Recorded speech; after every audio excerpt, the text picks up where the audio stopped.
to another episode of the Rooted and Rested podcast. I'm very excited today to have a very special guest with me on the podcast. Her name is Laurie. She is a wonderful friend of mine. She is actually the one who's introduced me to the incredible world of Eastern medicine and acupuncture. And I've learned so much from her, not just from having some appointments with her myself, but also just talking with her about how our worlds really do overlap and create this incredible space for understanding our bodies, our nervous systems, and essentially our healing. So I'm really excited to welcome her to the show today, and I do hope that you enjoy everything that she has to say, because she is such a treasure, and I'm very grateful for her joining me on this first season of the podcast. Hopefully there'll be more episodes with her in it later on. But for now, welcome to Laurie. Hey. Hi. Thanks so much for joining me. I'm so glad to be here to have this conversation with you. Yeah, I have a whole list of questions because I have so many things I want to hear from you. So Yeah, let's get into just it. introduce yourself a little bit. Yeah, so my name's Lori. I am from the United States, where I studied Chinese medicine and acupuncture. So I am a diplomat of Oriental medicine. But here in the UK, I practice acupuncture and I also practice herbal medicine. And Pilates instruction, which is And I'm a Pilates and yoga instructor, kind of as like my little secondary very bit that I do. holistic there. Yes. So explain what acupuncture is, because I know a lot of people kind of have heard about it. For me personally, before I met you, I was like, this is weird. People are sticking needles in themselves and thinking it's going to help. So please, and then obviously I have been enlightened by yourself since, but please fill us in on like, how does this work? What is it? Yeah, actually, I would say most people who come to see me, I'll say, have you had acupuncture before? And they'll usually say, yeah, I have, for my shoulder, for my hip, for my back, for something. And I'll say, was it from an acupuncturist? Or, and usually it's from an osteopath or a chiropractor or a physiotherapist, someone who's trained for a weekend in dry needling, which is not exactly acupuncture. However, it is part of what we do. So we would call that orthopedic needling. So acupuncture is it is for musculoskeletal issues. However, it is actually an entire system of medicine. They say anywhere from 2,000 to 5,000 years old. So there's no actual date when acupuncture was Wow. founded per se, but they found lots of different tools that were used ages and ages ago, Wow. stones. And I did not yeah, know that. it's actually quite interesting, the things Yeah. that they used to use before needles were used. So acupuncture is a very holistic modality that treats everything and anything. And I shouldn't say treat, but we can work with or Hmm. alongside any Western medical care to treat anything from stress and anxiety. I specialize a lot in women's health, fertility, IVF support. The president of my school that I went to, she mostly works with cancer patients, but Wow. you can treat absolutely everything. I mean, you can work with migraines and headaches. And then of course you can work with things like pain. Pain, digestion is a really big one, but acupuncture is not just sticking needles in people. It's really finding the places in the human body that are out of balance and then bringing them back to a state of homeostasis, which is what it does best. Um, and yeah, so Well, you've that's said essentially. so many things in that I'm like, wait, well, hold on. Like, I didn't know you could get acupuncture from or dry needling from like an osteopathic chiropractor or physio. I never have heard of that. That's Yeah. So people will interesting. call it acupuncture, but it's not acupuncture just because acupuncture is the understanding of how all of the different points and meridian systems work within the body.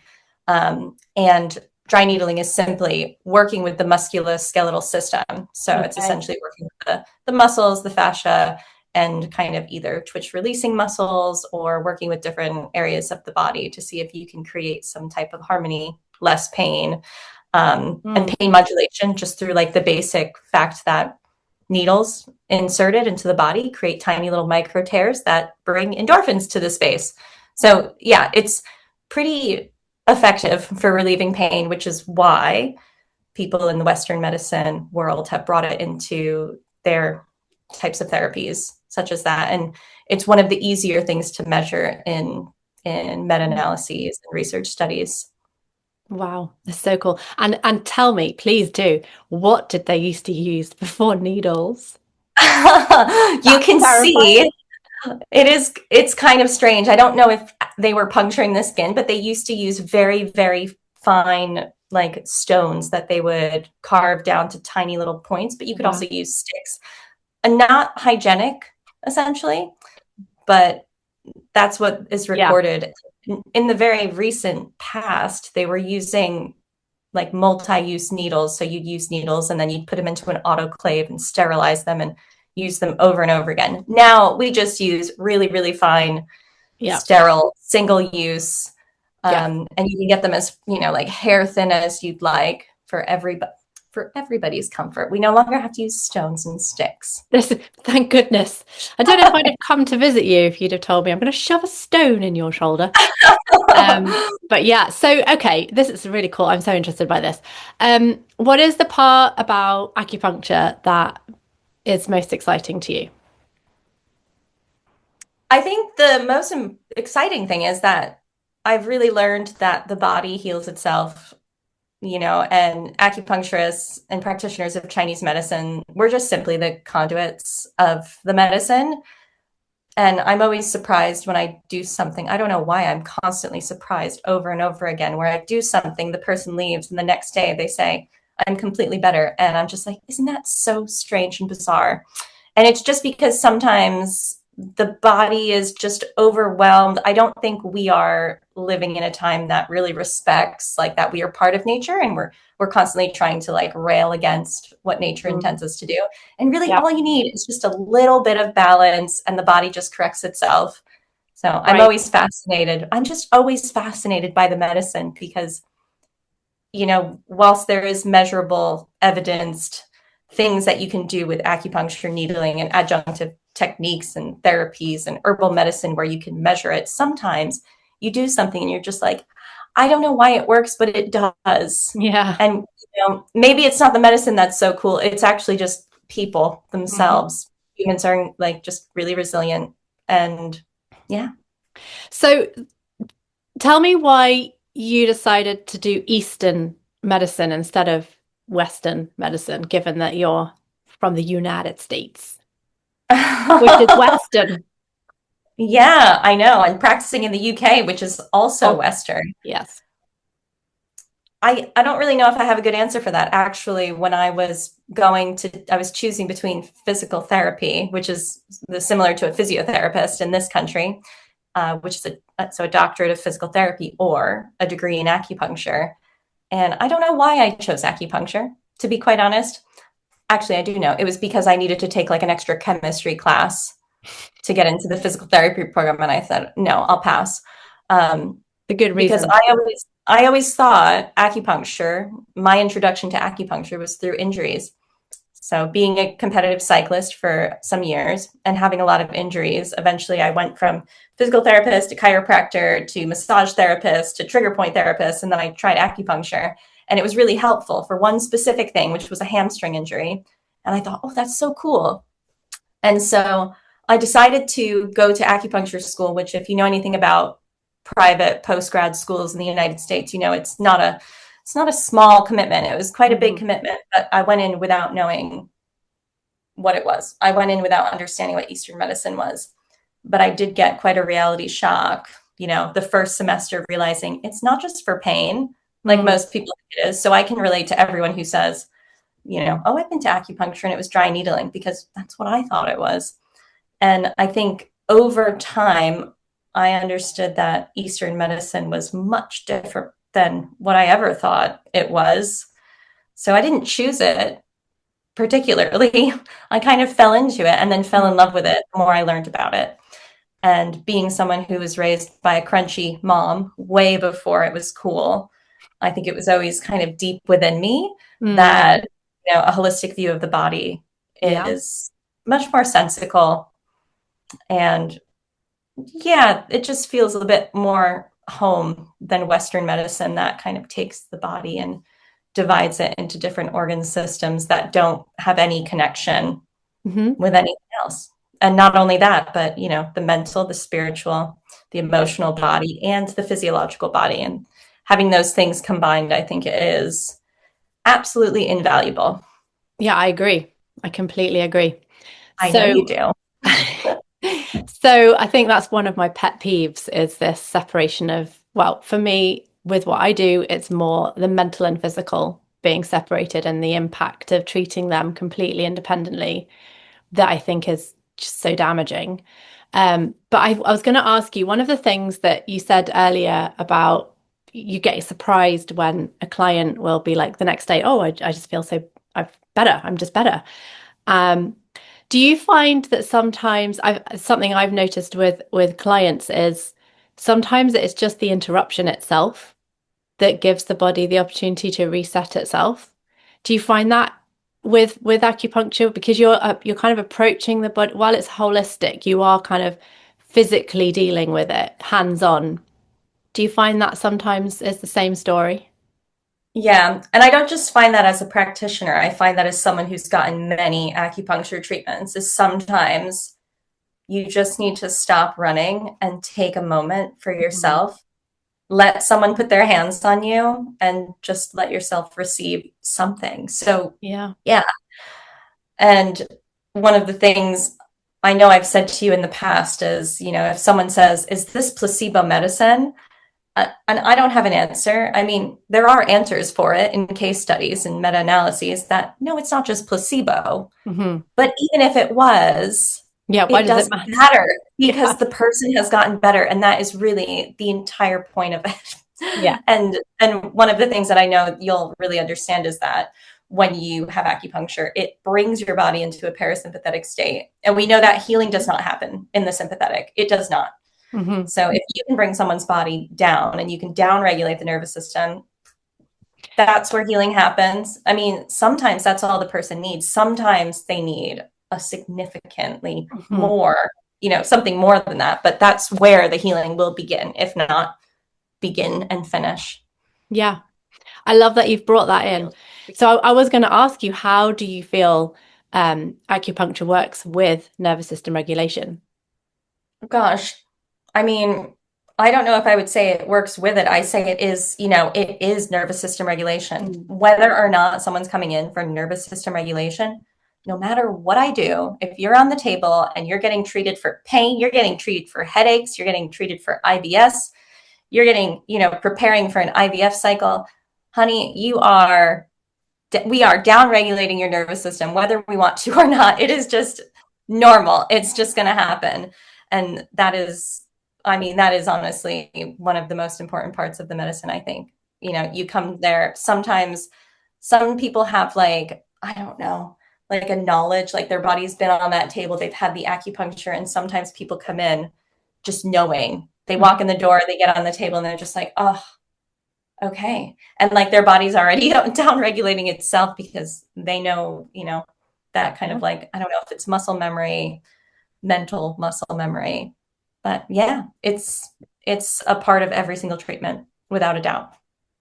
It's amazing, honestly. I was genuinely shocked when I first came to visit you for a treatment, the effect that it had, because I just had no idea what to expect. And I have actually, looking back, I don't even know what state my nervous system was in at the time. But yeah.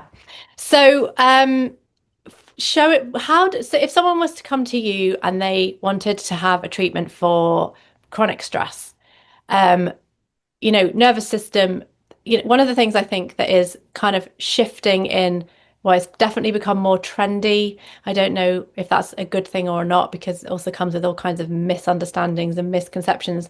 But the world of kind of somatic awareness and how we experience the world physically first, that must have a huge impact on how people approach your world. Because say somebody with chronic stress, they come to you, how does it show up in their body? What kind of things do you see? It usually, I mean, it shows up immediately in someone's posturing, even before we get them on the table. I would say the moment I usually recognize that someone really struggles to downregulate is when I start taking their pulses and I'm holding their arm, but they're not giving me the weight of their arm. You know, they're holding it up. So Right. there's like there's tension in the muscles. And then I'll say, relax, relax, relax. And we start taking the pulses. And next thing you know, that arm has crept up again. And I'm just like, relax, relax. It's okay. You don't have to hold anything. And I mean, I have some people that I'll say it to them 20 times throughout a session. I'll be needling a point on their leg and I can see the leg is like tense. There's tension in the hip flexors. The leg is basically straight out on the table and I'm just relax, relax. Like you don't have to do that. And sometimes it takes a long time. Sometimes, and I have some patients, like I said, who just come in and they basically just get on the table and like, I don't care, you feel my pulses and do whatever you want. And they're basically asleep by the time the first needle enters. Um, but yeah, I see it in that way. I see it in, some people who I see on a very weekly basis for stress or, something that's more of a long-term type of treatment.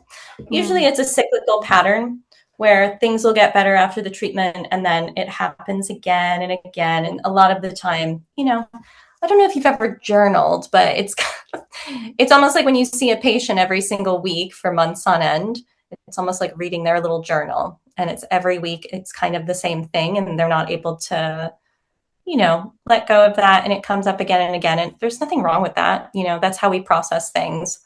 I know certainly you and I have gone through things over and over again. I've Mhm. talked through things with you and it happens. And that's also a sign. Sometimes it's just in the way someone is communicating, Right. like quick paced conversation, eyes that can't focus.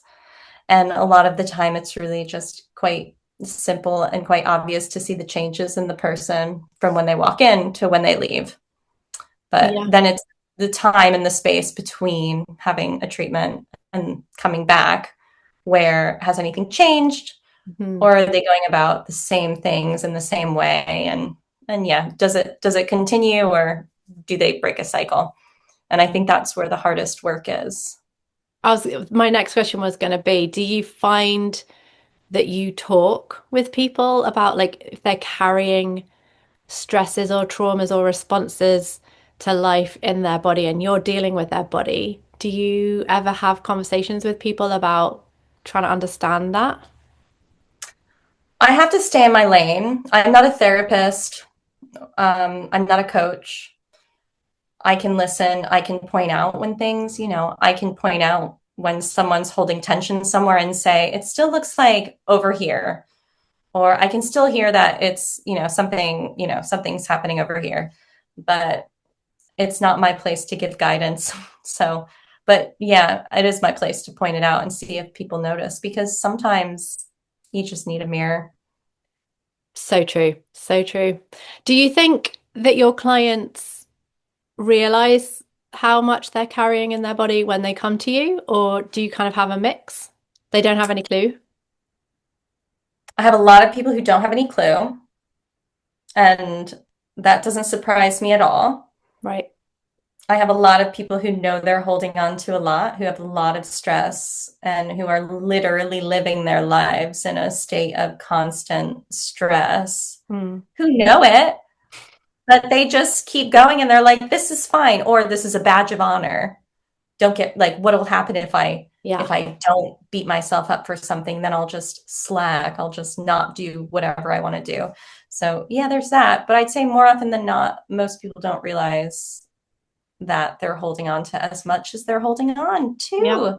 Yeah. And if they do, it's not always welcome to let it go because rest is such a bad word in language. It's just such a naughty thing to take some time to yourself. It's Gonna, not, by the gonna way. take a moment on that. So, do you find so earlier I said about interruption, and like just disruption can be something that in and of itself can sort of direct the body towards healing.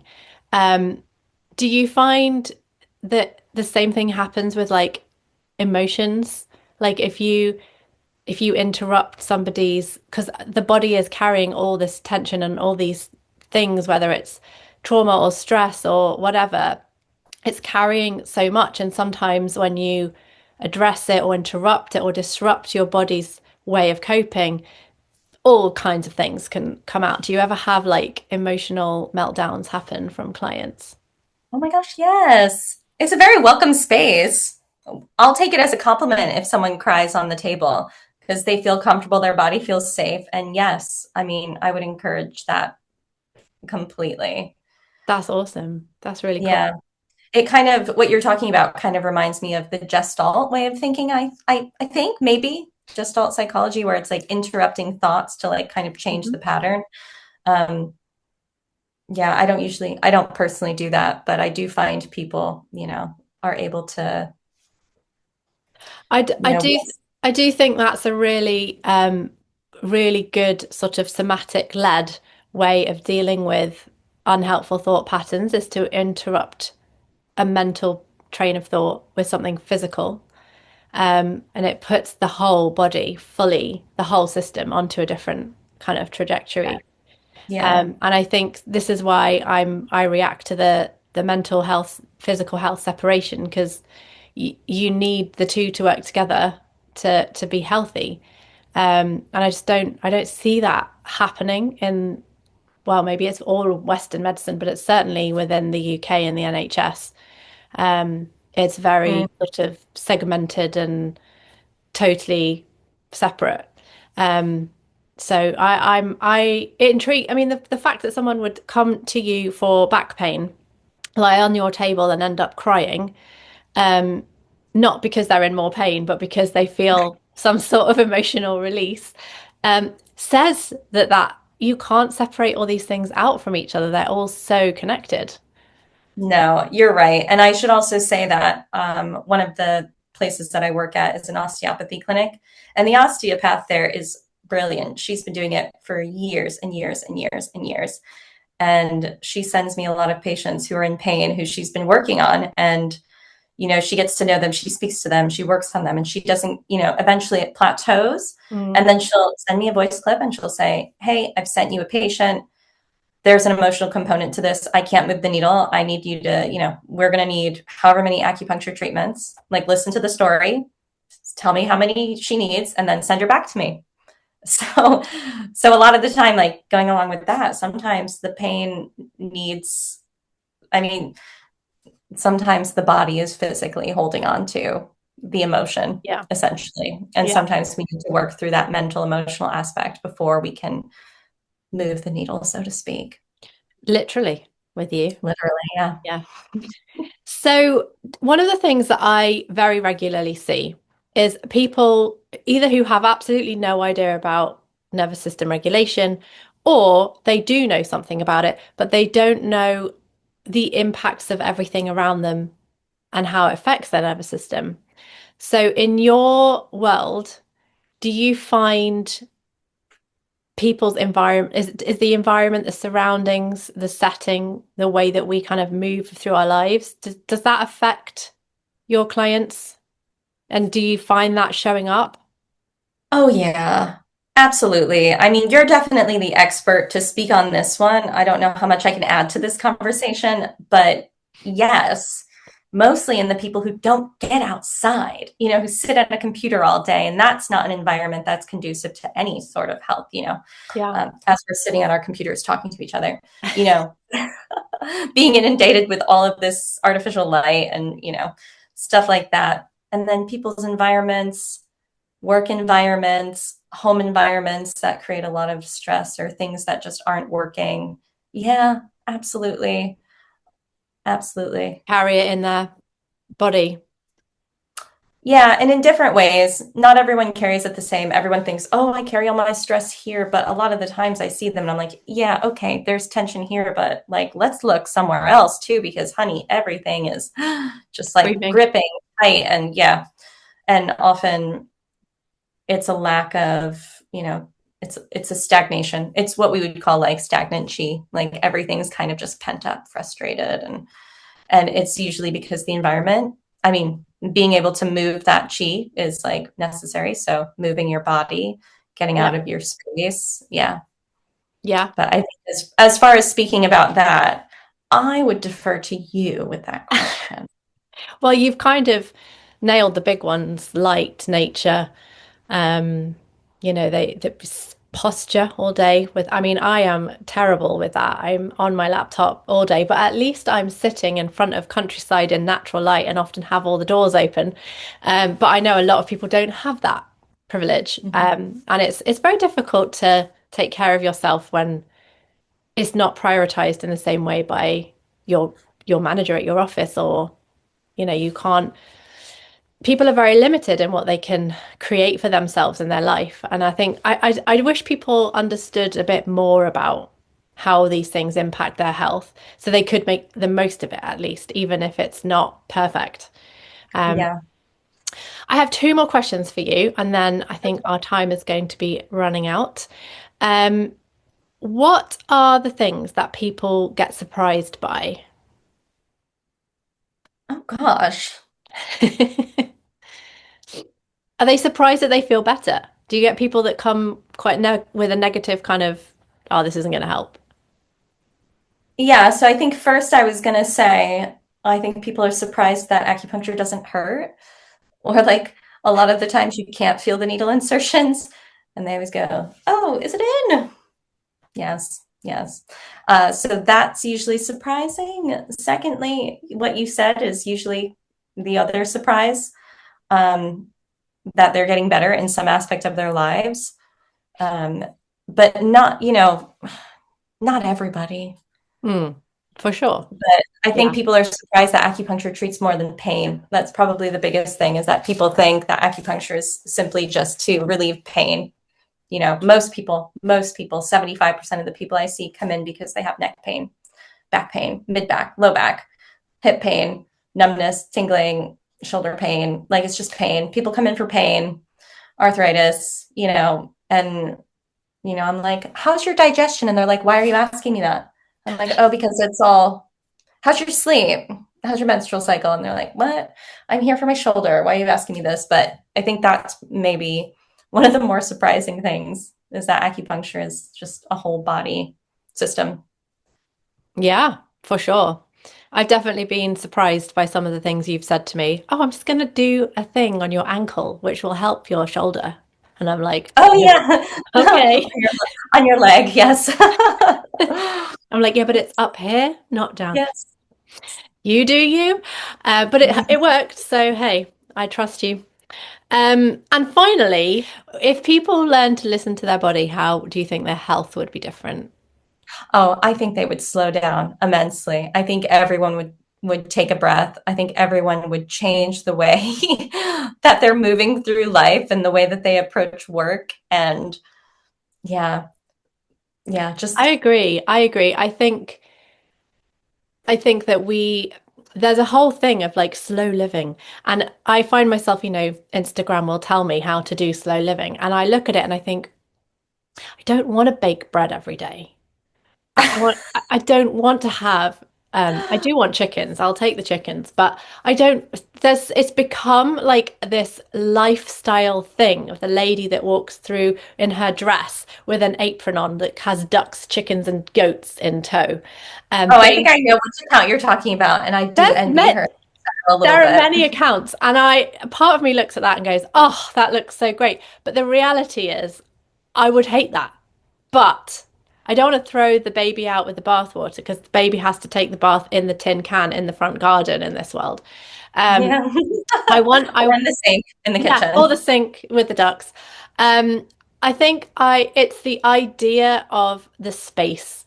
It's the spaciousness that I mean, that's what I take from these people. Like they're doing it in this expression.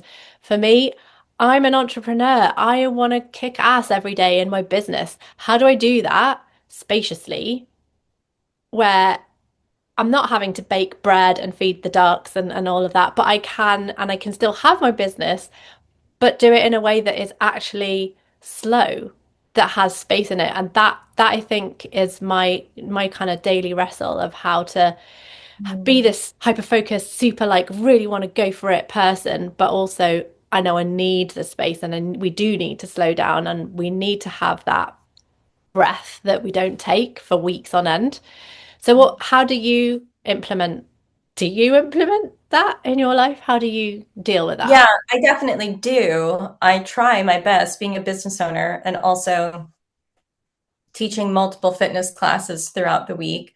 I find it really difficult and I can feel myself getting very scattered. And when that happens, I go outside into the garden because there is nothing that takes its time more than nature. So I've got, my little seedlings growing, and it's really, really lovely to watch the tomatoes on the kitchen.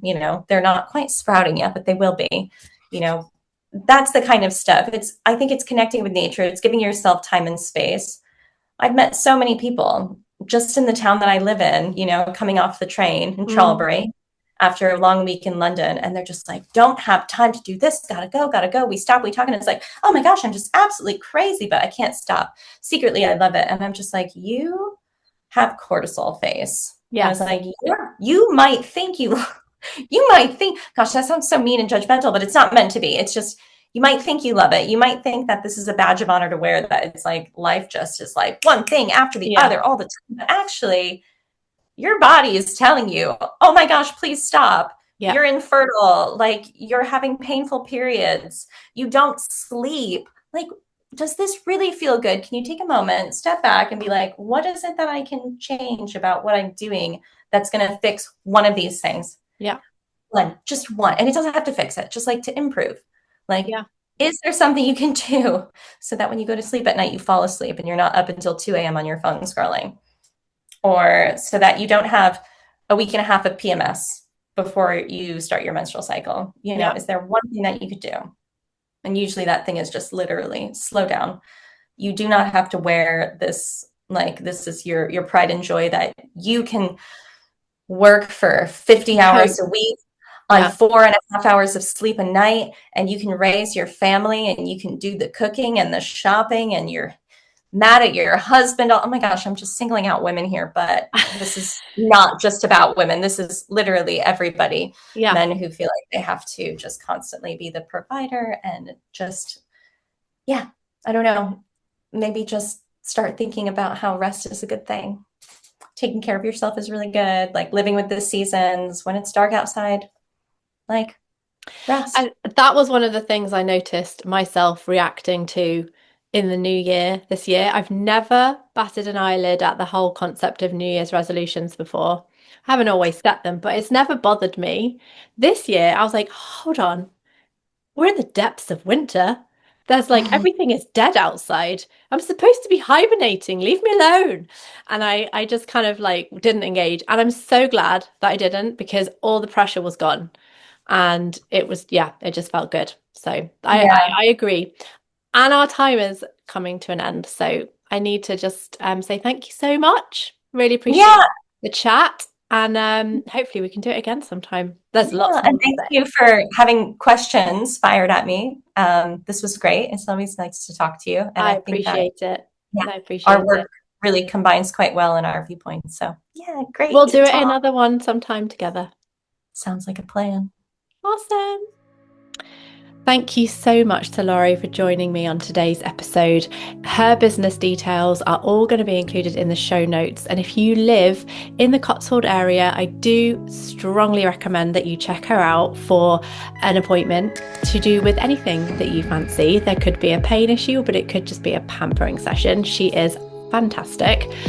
And if anything else has resonated and you'd like to look into more about how you can regulate your nervous system and how you can become better attuned to your body, your emotions, your mental health, and how they all work together, I'd love for you to click on the link below and check out my Rooted in Resting coaching program, which is a self-paced 6-month program with lots of interaction, lots of regulation tips, and lots of teaching and one-on-one help for you to move from survival to thriving. So if that sounds great to you, jump on the link below and give me a call.